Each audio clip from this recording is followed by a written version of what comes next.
మొదటి కొరింథీయులకు రాసిన పత్రిక 14వ అధ్యాయం మొదటి వచనంలో ఇలా రాయబడింది. ప్రేమ కలిగి ఉండుటకు ప్రయాసపడుడి, ఆత్మ సంబంధమైన వరములను ఆసక్తితో అపేక్షించుడి.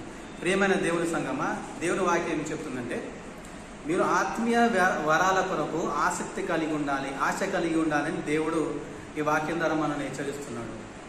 ఆత్మీయ వరాలు ఎవరికి ఇవ్వబడిందంటే దేవుని సంఘంకు, క్రీస్తు సంఘానికి ఇవ్వబడింది. ఆత్మీయ వరాలు ఉంటే లేకుంటే ఏమి తేడా ఉంటుందో ఒకసారి చెప్పాలనుకుంటున్నాను. ఒకసారి ఒక దైవజనుడు ఉన్నాడు. ఆ సేవకునికి ఒక పంట వచ్చిన, అతనికి ఒక పంట ఉంది, పొలాల్లో పంట ఉంది. ఆ పంట పండించినప్పుడు ఆ పంట చేతికి వచ్చిందనమాట. ఆ పంట చేతికి వచ్చినప్పుడు ఆ పంట కొయ్యడానికి 10 మంది పని మనుషులను అతడు పిలవడం జరిగింది. ఆ 10 మంది పని మనుషులు వచ్చినప్పుడు అతని దగ్గర ఆ పంట కొయ్యడానికి కొడవలు మాత్రం 5 ఉన్నాయన్నమాట. అయితే 10 మందిని మాత్రం పిలిచాడు. 5 మంది ఎవరైతే కొడవలు ఇచ్చారో వాళ్ళు వెంటనే ఆ పంటను కోయడం జరుగుతుంది. మిగిలిన 5 మంది ఏం చేస్తున్నారంటే ఆ పంటని లాగడానికి చాలా ఇబ్బందికరంగా ఆ పంటని కోయడం జరుగుతుంది. అంటే ఎవరి దగ్గర అయితే కొడవలి ఉన్నదో వాళ్ళు పనిముట్లు ఉన్న వారికి త్వరగా పని జరుగుతుంది అన్నమాట. పనిముట్లు లేని వారికి ఏం జరుగుతుందంటే పని ఆలస్యంగా జరుగుతుంది కదా. అలాగే ఎందుకు మనము అందులోనే 24-25 వచనంలో రాయబడింది. మొదటి కొరింథీ 14వ అధ్యాయంలో, అయితే అందరూ ప్రవచించుచుండగా అవిశ్వాసి అయినను ఉపదేశం పొందని వాడనను లోపలికి వచ్చిన ఎడల అందరి బోధ వలన తాను పాపినని గ్రహించి అందరి వలన విమర్శింపబడును.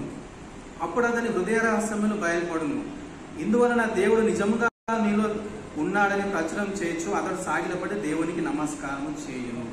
ఆత్మీయవాదంలో నువ్వు కదిలినప్పుడు ఏమవుతుందంటే ఎదుటివానికి నిజంగా మన మధ్య దేవుడు ఉన్నాడని అతడు నమ్మి విశ్వసించి మన దేవునికి సాగిలపడతాడంట.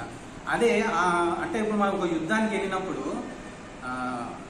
మన చేతిలో ఏవి కూడా మనకు ఆయుధాలు లేకుండా యుద్ధానికి వెళ్తే ఎలా ఉంటుందో, ఆయుధాలు ఉన్నవానికి ఆయుధాలు లేని వారికి యుద్ధం చేస్తే ఎలా ఉంటుందో అంతే తేడా అనమాట.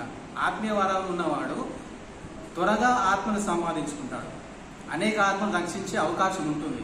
అలాగే ఎదుటి రాజ్యానికి మరి చాలా ఇబ్బందికరంగా ఉంటాడు, దేవుని రాజ్యానికి చాలా మేలు చేసే విధంగా ఉంటాడు. కనుక ఆత్మీయ వరాలని చాలా ముఖ్యం అనమాట. ఆత్మీయ వరాలు ఉన్నవాడు ఎక్కువ ఆత్మను సంపాదించి అనేకులను బలపరిచి విశ్వాసంలో బలపరచడానికి అవకాశం ఉంది. కనుక దేవుడు కోరుచున్నాడు ఏంటంటే ఆత్మీయ వరాల కొరకు మీరందరూ ఆసక్తి కలిగి ఉండాలి.